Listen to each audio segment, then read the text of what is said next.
बिस्मिल्लाहिर्रहमानिर्रहीम। गवर्नमेंट की तरफ से सारे डिसीजंस आने के बाद अब हम एक अच्छी पोजीशन में हैं कि हम अपने इंटरमीडिएट की जो आउटगोइंग क्लास है सेकेंड ईयर की, जिस तरह इनको गवर्नमेंट ने 2 ग्रुप्स में डिवाइड किया है, हम इन दोनों ग्रुप्स को सेपरेटली अच्छे से गाइड कर सकें और इनको बता सकें कि इन्हें आगे क्या करना चाहिए। पहला ग्रुप है हमारे पास जो मेजॉरिटी में है और ये वो ग्रुप है जिनको पास डिक्लेयर कर दिया गया है। अब रिसेंट डिसीजन के बाद सारे इम्प्रूवर्स जो है वो भी इसमें शामिल होंगे और इसलिए यही हमारा मेजर ग्रुप है जिसने आगे यूनिवर्सिटीज़ में जाना है। बाकी जो छोटी कैटेगरीज में जिन बच्चों को ये कहा गया है कि उनके पेपर अक्टूबर नवंबर में होंगे, वो बहुत माइनर तादाद में अब बच गए हैं। इसलिए हमारा फोकस ज़्यादा इन्हीं पे होगा कि जो अब पास डिक्लेयर हो गए हैं और जिनको रिजल्ट कार्ड्स इशू हो रहे हैं और अब यूनिवर्सिटीज़ में जाने के लिए ये जो लोग तैयार हैं। हमें अब इनको कैटेगरी वाइज डिस्कस करना है कि सबसे पहले और मेजर कैटेगरी हमारे पास मेडिकल के स्टूडेंट्स की होती है कि उन्हें क्या करना चाहिए, फिर इंजीनियरिंग के स्टूडेंट्स की है और फिर उसके बाद पब्लिक सेक्टर के जनरल डिसिप्लिन्स में जो एडमिशन लेते हैं बच्चे, जो नेट के टेस्ट को क्लियर करते हैं और उसके बाद यूनिवर्सिटीज़ में एडमिशन होता है। हम सेपरेटली इन तीनों का तज़किरा करेंगे और थोड़ा सा प्रॉपर मैं गाइड करता जाऊँगा कि सबको क्या क्या करना चाहिए। मेडिकल के स्टूडेंट्स के लिए मेरी सबसे पहली रिकमेंडेशन ये है कि भले आपके 900 राउंड अबाउट मार्क्स हैं, आप फिर भी एंटी टेस्ट लाजमी देंगे और अभी से उसकी तैयारी शुरू कर देंगे। रीज़न इसकी बहुत क्लियर है कि इंटरमीडिएट के मार्क्स जिस तरह आपको मिले हैं वो एक फार्मूले की बेस पे मिले हैं और उसमें कोई जस्टिस तो नहीं है। इसलिए जब मेडिकल कॉलेजेस में वेटेज ऑफ एमडी कैट और वेटेज ऑफ एफएससी मार्क्स को दोनों को रखा जाएगा तो यूएचएस की तरफ से बहुत ज़्यादा पॉसिबिलिटी है कि एमडी कैट की वेटेज बढ़ा दी जाएगी और इंटरमीडिएट की कम कर दी जाएगी। और इस वजह से मैं आपसे ये कह रहा हूँ कि भले आपके मार्क्स जितने भी हैं इंटरमीडिएट में, आप एमडी कैट की तैयारी के लिए बिल्कुल रेडी हो जाएं और अपना एक स्टडी टेबल सेट करें। और 4 सब्जेक्ट्स हैं, इसमें सबसे ज़्यादा शेयर बायोलॉजी का है, फिर इसके बाद केमिस्ट्री है, फिर फिज़िक्स है और एंड पे हमारे पास इंग्लिश है। और इन चारों सब्जेक्ट्स को थोड़ा मैं गाइड कर देता हूँ कि अब आप इनको कैसे लेके चलेंगे। हमारे पास हैं 2 तरीके हैं जो दोनों हम एम्प्लॉय करेंगे यहाँ पे। एक है हमारे पास कि हमारा स्टडी टेबल सेट होना चाहिए, घर में हमारा अपना एक बड़ा लेवल का सिस्टम बना हो जिसमें हम बैठ के पढ़ना शुरू कर दें। और दूसरा फिर ऑनलाइन क्लासेस हैं, स्टार्स एकेडमी मुल्तान कैंपस की तरफ से 1 जून से स्टार्ट हो रही हैं। आप एक तो वो साथ ज्वाइन करेंगे और साथ अपने स्टडी टेबल को अप टू द मार्क रखेंगे। अब घर में जो स्टडी टेबल है उसमें क्या होना चाहिए, उसमें मैं थोड़ा थोड़ा गाइड कर देता हूँ कि जो बायोलॉजी और हमारे पास केमिस्ट्री हैं, ये तो इनका जो ज़्यादातर जो पेपर मेकिंग में इनका ज़्यादातर हिस्सा है वो इंटरमीडिएट की बुक्स में से आता है और एज इट इज़ आता है, जिनको आपने जिस तरह क्रैम करके लाइंस होती हैं वैसे ही। तो आपको बुक्स के साथ बहुत ज़्यादा इन टच रहना पड़ेगा।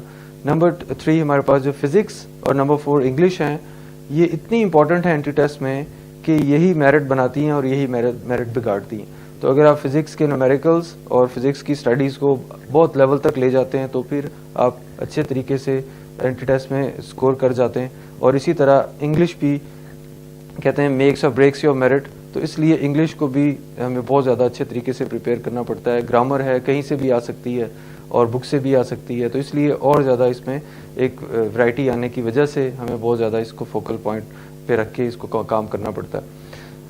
अब यानी अभी तक की बात को मैं समराइज करूं तो स्टडी टेबल सेट करेंगे और उसमें आप बायोलॉजी और केमिस्ट्री को बुक रीडिंग अच्छी शुरू करेंगे, फिज़िक्स की भी बुक रीडिंग करेंगे, साथ न्यूमेरिकल्स को बहुत अच्छे तरीके से कैपेसिटी बिल्डिंग करेंगे उसकी कि कोई भी न्यूमेरिकल आ जाए आप कैलकुलेटर के बगैर within no time 30 second 25 seconds में उसको सॉल्व कर सकें। और इसके बाद जो हमारी इंग्लिश है उसमें मैं चूँकि अपनी तरफ से इंग्लिश में ही रिकग्निशन है तो इसलिए इंग्लिश पे ही बात थोड़ी डिटेल में कर देता हूँ ताकि आपको हेल्प मिल जाए और आप इस पर अभी से काम करना शुरू कर दें। इंग्लिश के हमारे 3 कंपोनेंट्स हैं। फर्स्ट वन है हमारी ग्रामर, सेकंड वन है हमारी इंटरमीडिएट की बुक्स और नंबर 3 हमारे पास यूएचएस की गिवन वोकैबुलरी होती है। तो नंबर 1 पे जो हमारे पास इंग्लिश की ग्रामर है उसको कवर करने के लिए आपके पास बुक कोई बेस्ट से बेस्ट बुक होनी चाहिए और अगर नहीं है तो फिर आप केमिकल ग्रामर परचेज़ कर लें। मेरी बुक है केमिकल ग्रामर और इस टाइम अल्लाह का बहुत करम है कि कंट्री की सबसे नंबर 1 बुक कंसीडर हो रही है एंटी टेस्ट की। मैं खुद नहीं कह रहा, अगर मैंने खुद ना भी लिखी होती तो भी मैं आपको यही रिकमेंड करता। इसके बाद इससे ग्रामर को पढ़ने के बाद आप साथ साथ इंटरमीडिएट की बुक्स को पढ़ना शुरू करते हैं और दोनों को हार्मोनाइज करते हैं, दोनों में कनेक्टिविटी इस तरह ड्रॉ करते हैं कि ग्रामर को पढ़ के आप बुक्स में जब ग्रामेटिकल पॉइंट्स को देख के उनको रैशनलाइज करना शुरू करते हैं। जैसे कि हमारे पास ये केमिकल ग्रामर हार्ड कॉपी में आपको परचेज करनी पड़ेगी और जो इंटरमीडिएट की बुक्स हैं उनकी भी एक हार्ड कॉपी हो और उसके साथ साथ आप मेरी वेबसाइट पे जाके चारों की चारों इंटरमीडिएट बुक्स को डाउनलोड करेंगे और वहाँ पे जो हाईलाइटेड प्लेसेस हैं उन बुक्स में उनको इसी तरह ग्रामर के साथ कोरिलेट करके जज करेंगे कि ये क्यों हाईलाइट की गई है और इसके पीछे कौन सा ग्रामेटिकल नोशन इन्वॉल्व है। तो इससे सेटिस्फेक्शन भी होती है और हमारी दोनों चीज़ें प्रिपेयर हो जाती हैं, क्योंकि पास पेपर्स हमें ये बताते हैं जो कि केमिकल ग्रामर में भी पब्लिश्ड हैं 2008 से लेके 19 तक के, और वो आपको हेल्प आउट करते हैं कि आप आगे की सोच सकें कि नेक्स्ट पेपर कैसा होगा। तो पास पेपर हमें ये बताते हैं कि इंटरमीडिएट की बुक से भी पेपर बनता रहा है और आउट ऑफ द बुक भी बनता रहा है। 2019 का कंप्लीट पेपर जो था वो सारा आउट ऑफ द बुक से था और ये मैंने बहुत पहले बता दिया था कि ये बुक से पेपर नहीं बनना, और वो इसलिए कि इसमें कैपेसिटी चेक होनी थी स्टूडेंट्स की, जो एफिकेसी चेक होनी थी ग्रामर की, तो इसलिए उन्होंने पहले ही कोर्स आउटलाइन में भी लिख दिया था। और फिर ए लेवल्स के स्टूडेंट्स ने भी इश्यूज क्रिएट किए हुए थे कि हमें जो इंटरमीडिएट की बुक्स में से पेपर दे देते हैं जो हमने पढ़ी नहीं होती, तो इसलिए उनको भी ज़रा इक्वलाइज करना था। तो इस वजह से कुछ भी हो सकता है 2020 में कि बुक्स भी आ सकती हैं और इसके अलावा बुक से बाहर से भी आ सकता है। ग्रामर की एवोल्यूशन होनी है ना आपकी, तो इसलिए ग्रामर को पहले फोकल पॉइंट बना के इसको बेस्ट से बेस्ट इसको लर्न करें कि इसकी पेरिफेरी है एफएससी की, इससे बियॉन्ड नहीं जाएं। केमिकल ग्रामर में भी यही कुछ है कि इंटरमीडिएट बेस्ड है और इसमें आप MDCAT total MDCAT based है, इसलिए आप इसको बहुत अच्छे तरीके से प्रिपेयर कर लेंगे तो पेपर आपका तैयार हो जाएगा। साथ इंटरमीडिएट की बुक्स पढ़ते रहेंगे, ये दो चीज़ें होगी। तीसरी चीज़ है हमारे पास वोकैबुलरी, कि वोकैबुलरी को हम सिनोनिम्स के हवाले से भी प्रिपेयर करते हैं और इसके अलावा जो रियल इसका यूसेज है सेंटेंस कंप्लीशन के लिए उसके हवाले से इसको अच्छा प्रिपेयर करते हैं। इसमें मेरी किताब है UHS MDCAT vocab plus, वो आपके पास होनी चाहिए हार्ड कॉपी में, और सॉफ्ट में फिर इसी तरह वेबसाइट पे मेरी पे जाके आप जो पिक्टोरियल एमडी कैट वोकैब है और इसके अलावा जो लिस्टेड फॉर्म में है वो दोनों डाउनलोड करके उनको डेली पढ़ना शुरू कर देंगे। डेली के 10 वर्ड्स आप अभी से प्रिपेयर करने लग जाएंगे आज से, इसके अलावा हमारे पास कोई टाइम नहीं है। तो ये चारों सब्जेक्ट्स का थोड़ा थोड़ा मैंने बता दिया। ये मेडिकल के स्टूडेंट्स की बात हमारी मुकम्मल हो रही है। थोड़ा फिर मैं समरी दे दूं आपको कि पहली बात है कि चाहे आपके 900 नंबर हैं चाहे आपके 910 नंबर हैं, आप एमडी कैट दे रहे हैं और इसको बड़े अच्छे तरीके से मैनेज करने वाले हैं। और नंबर 2 ये कि आपको 4 सब्जेक्ट्स के लिए एक स्टडी टेबल अरेंज करना है और स्टडी टेबल पे आपके पास सारा कंटेंट होना चाहिए। ख़ास तौर पे अभी स्टेप 1 में आपके पास चारों सब्जेक्ट्स के पास पेपर्स होने चाहिए, ताकि आप उन पास पेपर्स को देख के अपनी कैपेसिटी को रिलेट कर सकें कि क्या आप इस काबिल हैं कि वो सारा कुछ अटेम्प्ट कर पाएंगे और इतने शॉर्ट टाइम में अटेम्प्ट कर पाएंगे। फिर अपनी कैपेसिटी बिल्डिंग की तरफ आएंगे और हर सब्जेक्ट को टाइम देना डेली बेसिस पे शुरू करेंगे, अपना एक स्टडी प्लान बना लेंगे। और स्टडी प्लानर आपको मेरी वेबसाइट पे वो उसका जहाँ पे डाउनलोड्स वाले सेक्शन में जाएंगे ना, तो वहाँ पे स्टडी प्लानर भी पड़ा हुआ है जिसका नाम है सक्सेस प्लानर, और वो आपको डेली बेसिस पे कैसे अपनी रूटीन को लेके आपने चलना है वो ये चीज़ आपको बताता है। ये चीज़ें पूरी हो जाएंगी तो अब इसी तरह डे टू डे बेसिस पे अपना काम 4-5 दिनों में आपकी अच्छी रूटीन बन जाएगी।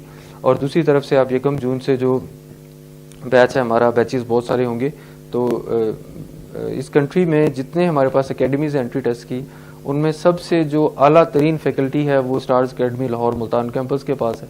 आप इसको ज्वाइन करें, आपको मैं श्योरिटी देता हूँ कि आप एंट्री टेस्ट इंशाल्लाह ताला आपका क्लियर हो जाएगा। और डिवोटेड वे से ज्वाइन करें। 2 चीज़ें रिक्वायर्ड होती हैं एंट्री टेस्ट में, एक आपकी डिवोशन और दूसरे 4 बेस्ट टीचर्स जो आपको अच्छे से गाइड कर सकें। और जो अकेडमी आपको 4 बेस्ट टीचर प्रोवाइड करती है वहाँ पे आप जाएं। और stars academy Lahore Multan campus के पास इस टाइम सबसे बेस्ट फैकल्टी है इस कंट्री की जो एंट्री टेस्ट को डील कर रही है। इसके बाद हमारे पास इंजीनियरिंग के स्टूडेंट्स हैं जिनको मैं रिकमेंड करता हूँ कि वो भी इसी तरह अपने स्टडी टेबल को सेट करें और अपने चारों सब्जेक्ट्स को बेस्ट से बेस्ट प्रिपेयर करना शुरू करें। और टाइम देंगे तो फिर ही है ना। और इसमें सबसे बड़ी बात यह है कि अक्सर मैं कहता हूँ कि हमारे पास 2 किस्म की क्वालिटीज़ हैं लोगों में, एक्सट्रोवर्ट्स हैं और इंट्रोवर्ट्स हैं। और जो इंट्रोवर्ट होता है, जो अपनी काम से काम रखता है, अपनी सक्सेस के बारे में सोचता है, बजाय इसके कि वह टाइम मोबाइलों पे लगा रहे, सोशल मीडिया के साथ इन टच रहे, कोई गेमें खेलता रहे, तो बजाय इसके कि ये आप ऐसे काम करें, आप अपनी सक्सेस का सोचें, अपने स्टडी टेबल के साथ जुड़ जाएं। और अभी ये टाइम है, बहुत क्रूशियल टाइम है, और आप सब के लिए इसलिए भी ज़्यादा क्रूशियल है क्योंकि आपने सेकेंड ईयर के पेपर नहीं दिए और सेकंड ईयर के पेपर ना देने की वजह से आप में वो मैच्योरिटी अभी नहीं है जो कि सेकंड ईयर के पेपर देने के बाद आनी थी। इसलिए आपको मैं प्रॉपरली ये सारी चीज़ें गाइड कर रहा हूँ कि अब आप प्रॉपर तरीके से ये चीज़ इस इल्यूजन से निकल आएंगे सेकंड ईयर की दुनिया से, और अब आप बिल्कुल एंटी टेस्ट के फ्रेम ऑफ माइंड में जाके सोचना शुरू करेंगे। और उसी लेवल की डिवोशन आपको चाहिए कि एफएससी से 100 गुना ज़्यादा अपना एक्टिव होकर आपने इन चीज़ों को करना है। आखिर में हमारे पास वो स्टूडेंट्स हैं जो ज़रा जिनके नंबर इतने ज़्यादा हाई फाई नहीं होते, तो वो फिर जनरल डिसिप्लिन्स की तरफ आ जाते हैं, जो हमारी जनरल पब्लिक सेक्टर या प्राइवेट सेक्टर यूनिवर्सिटीज़ हैं उनकी तरफ आ जाते हैं। तो वो एक टेस्ट है हमारा, नेशनल एप्टीट्यूड टेस्ट है, नेट उसको कहते हैं, उसकी तैयारी शुरू कर दें। वो एनटीएस भी कंडक्ट करवाता है, और या फिर इसके अलावा फिर कंसर्न यूनिवर्सिटीज़ हैं वो अपना लेती हैं टेस्ट, तो वो नेट की तैयारी शुरू कर दें। तो हमारे पास 3 कैटेगरीज थी स्टूडेंट्स की ओवरऑल जो हमने शुरू से डिस्कस करना शुरू की हैं। तो लास्ट में जो समरी मैं देने लगा हूँ वो फिर एक दफ़ा सुन लें। पहले नंबर पे मेडिकल के स्टूडेंट्स हैं, दूसरे नंबर पे इंजीनियरिंग वाले, और थर्ड नंबर पे हमारे पास जो जनरल डिसिप्लिन्स वाले हैं उनकी बात की हमने। मेडिकल वाले स्टूडेंट्स एमडी कैट की तैयारी भरपूर तरीके से शुरू कर दें, आज से ही शुरू कर दें, और जो मैंने बताया है वो चीज़ें फॉलो करें। मेरी वेबसाइट पे जाएं, इंग्लिश का डाटा आपको फ्री ऑफ कॉस्ट मिलेगा सिवाय 2 चीज़ों के।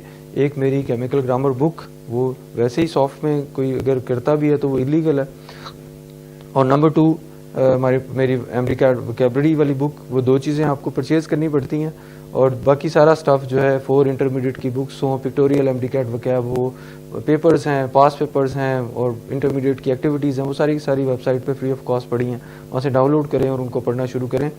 और मेडिकल के स्टूडेंट्स का मसला इस तरह हल होता है।